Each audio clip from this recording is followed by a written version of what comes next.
โอเคสบายดีคลิปนี้เขาก็จะมาสอนวิธีสมัครบัญชี FG Trading หลังจากที่ FG ได้ปิดตัวไปประมาณ2ปีกว่าๆมันก็กลับมาให้บริการอีกครั้งนะบ่รู้ว่าด้วยเหตุผลหยังซึ่งวิธีการสมัครค่อยได้ปักลิงก์ไว้อยู่ใต้คลิปนี้แล้วให้ทุกคนกดลิงก์เข้ามาหลังจากที่ทุกคนกดลิงก์เข้ามาแล้วก็ให้ทุกคนใส่ Gmail เนาะในห้องที่1โอเคหลังจากที่ทุกคนใส่ Gmail แล้วในห้องที่2มันให้ทุกคนใส่รหัสผ่านของ Gmail ของท่านโอเคหลังจากนั้นก็ให้ทุกคนตั้งชื่อลิ้นของตัวเอง6ตัวอักษรหรือว่าประกอบตัวเลข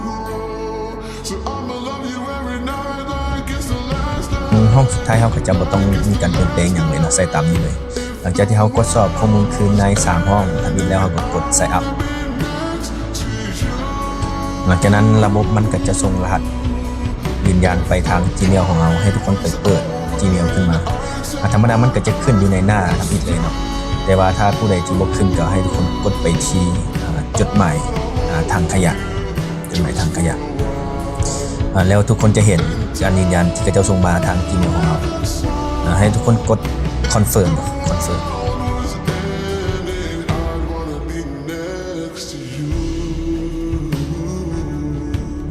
จากนั้นมันก็จะเด่นเข้าสู่หน้าต่างของ FG Trading เป็นที่เรียบร้อยและสำหรับท่านใดที่มันบ่เข้าระบบแบบนี้เนาะก็ให้ทุกคนไปเข้าสู่ระบบอยู่นี่ได้คือในหน้านี้ให้ทุกคนกดไปที่เข้าสู่ระบบเลยไม่ต้องไปลงทะเบียนซ้ำแล้วป้อน Gmail กับรหัสผ่านใส่แล้วกดเข้าสู่ระบบโอเคตอนนี้การสมัครบัญชี FG Trading ก็สำเร็จเป็นที่เรียบร้อยต่อไปเราก็ต้องได้ทำการเปิด 2FA เนาะเพื่อใช้ในการถอนเงินหรือว่าเติมเงินอย่างต่างๆโดยการกดไปที่3ขีดเบื้องซ้ายมือจากนั้นกดไปที่โปรไฟล์ที่มีชื่อของตัวเองจากนั้นเลื่อนลงมาแล้วไปกดเปิด 2FA เนาะหลังจากที่เฮามาหน้านี้เฮาก็ไปดาวน์โหลดเอาแอปที่ใช้ในการเปิด 2FA ก่อนเนาะแอปที่ใช้ในการตั้งรหัส 2FA อาจจะเป็น Google Authenticator หรือ Authy ก็ได้แอปใดแอปหนึ่งสามารถใช้ได้เนาะแอปใดก็ได้หลังจากที่เฮาดาวน์โหลดมาแล้วก็ติดตั้งสมัครให้เรียบร้อยก่อนโอเคหลังจากนั้นก็กลับมาที่ FG Trading แล้วกดเปิด 2FA หลังจากนั้นมันก็จะเข้าสู่หน้าต่างของการเปิด 2FA ให้ทุกคน copy เอาถ้าซ้ำห้องตัวนี้ไป copy วันนี้แล้วไปที่แอป Google Authenticator แล้วไปกดเพิ่มนี่เนาะบนนี้บวกหลังจากนั้นให้ทุกคนกดไปที่ enter setup key บนนี้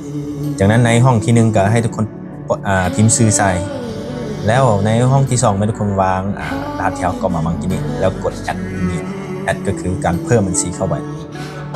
ตอนนี้เราก็ได้รหัส 2FA มาแล้วหลังจากนั้นก็กลับไปที่หน้าต่างของ FG Trading อีกทีนึงในหน้านี้ให้ทุกคนป้อนรหัสผ่านใส่ก่อนในห้องที่2รหัสผ่านของ Gmail นั่นแหละแล้วรหัสผ่านเข้าสู่ระบบ FG Trading ที่เราสมัครบางทีนี้โอเคหลังจากนั้นเราก็ไปก๊อปเอารหัส 2FA จากแอป Authenticator มาใส่ Google Authenticator มาใส่ในห้องที่1นะก็คือรหัส 2FA จากนั้นก็กดเปิดแล้วระบบมันก็จะแจ้งเตือนว่าการเปิดรหัส 2FA ของเราสำเร็จเป็นที่เรียบร้อยแล้วก็จะมีแจ้งเตือนประมาณนี้นะตอนนี้กับบัญชี FG Trading ของเราก็สำเร็จเป็นที่เรียบร้อยพร้อมที่จะสามารถเติมถอนหรือว่าเอาไปใช้ในการเทรดหรือว่าในการเฮ็ดธุรกรรมต่างๆเป็นที่เรียบร้อยสมบูรณ์ 100% เนาะขอขอบใจทุกคนที่เข้ามารับชมมาแสดงความคิดเห็นและอย่าลืมเนาะสำหรับท่านใดที่สมัครผ่านลิงก์ของจากช่องนี้ผู้ใดที่อยากเข้ากลุ่มซื้อขายหรือว่ากลุ่มเทรดก็สามารถที่จะทักหาทางFacebook LGD Studio ได้